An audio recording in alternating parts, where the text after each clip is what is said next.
খুব বেশি নিয়ম যদি আমরা আর্টে বা যে কোনো কিছুতে আরোপ করে দিতে চাই, তাহলে সেই আর্ট বা সে যাই হোক না কেন মরে যায়, প্রাণবন্ত হয়ে থাকতে পারে না।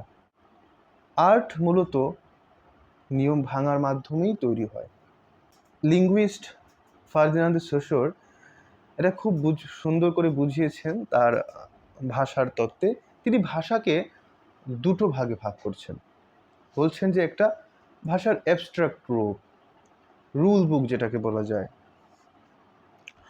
সেটাকে তিনি বলছেন লা লাং, গ্রামার, ডিকশনারি, আবিধানিক অর্থ, এই সব নিয়ে ভাষার যে রূপটা।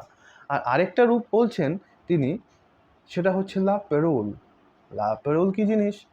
লা প্যারোল হচ্ছে একজন নির্দিষ্ট ব্যক্তি সেই ভাষাটাকে কিভাবে ব্যবহার করছেন, কিভাবে তার বিচ্যুতি ঘটছে হয়তো বা কিভাবে তার নিজের স্বর তিনি ব্যবহার করছেন, তিনি কি কোনো স্ল্যাং ব্যবহার করছেন, এই সব। তো আমরা যদি কবিতা পড়ি তাহলে এটা খুব ভালো করে বুঝতে পারি, বাস্তবেও পারি। এই যে আমি কথা বলছি, এটা কি একদমই যেভাবে নিয়ম তৈরি করে রেখেছেন পণ্ডিতেরা, যেভাবেই বাংলা ভাষা বলতে হবে সেভাবে বলছি কি? না, এই বলছি না বলেই আমি আমি হয়ে উঠছি, আমি মুক্ত হয়ে উঠছে।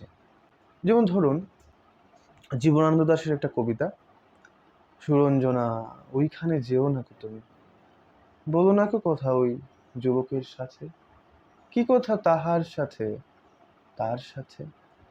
এই যে দেখুন, দুইবার বলছেন কি কথা তাহার সাথে, প্রথম বললেন, তারপর বললেন তার সাথে। ওমা, এটা কি কথা? তাহার এবং তার দুটো কি আলাদা? অভিধানে দেখলে তো বুঝবো না যে এগুলো আলাদা। কিন্তু কি সুন্দর যখন আমরা পড়ছি এই কবিতাটা বা শুনছি, আমাদের মনে কিন্তু এই দুটো শব্দ দুটো ভিন্ন ভাব, ভিন্ন অর্থই প্রকাশ করছে, করছে নাকি? তো এইভাবে, বা যদি যদি ধরুন রবীন্দ্রনাথ লিখছেন, যদি তোর ডাক শুনে কেউ না আসে তবে একলা চলো রে। প্রথম বলছেন তোর ডাক শুনে, পরে বলছেন একলা চলো রে।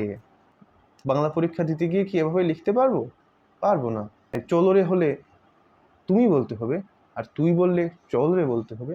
তো এইভাবে কবি কি করছেন? ভাষাটাকে নিজের মতো করে ব্যবহার করছেন। আসলে কি শুধু ভাষার কথা এগুলো? না তো। এই যে আর্টিস্টরা ছবি আঁকেন, তারা কি শুধু পৃথিবীতে যা আছে তাই আঁকেন, বা যে জিনিস যেরকম সেরকমই আঁকেন? না তো। রিয়েলিস্টিক ছবি মানুষ আঁকবে কেন? কেন আঁকতে হবে মানুষকে? যে কাজ ক্যামেরা মুহূর্তের মধ্যে করে দেয়, সেই কাজটা যদি একজন মানুষ নিজের হাতে করে, স্কিলের দরকার আছে, কিন্তু মানুষ মুক্ত হবে কিভাবে? আর্ট হলো কোথায়? আর্ট হতে হবে নতুনত্বের মাধ্যমে। এই যে পিকাসো ছবি আঁকছেন, অনেকে বলেন আমি তো পিকাসের থেকে ভালো ছবি আঁকতে পারবো, কিন্তু আপনি আঁকেননি তো। পিকাসো সেই নিয়মগুলো ভেঙেছেন, নিয়মগুলো থেকে আর্টকে মুক্তি দিয়েছেন, সেটাই আসল। এই যা কিছু নিয়ম নীতি সব তো আসলে যন্ত্র, আর আমরা মানুষ, আমরা সঙ্গীত। ভালো থাকবেন।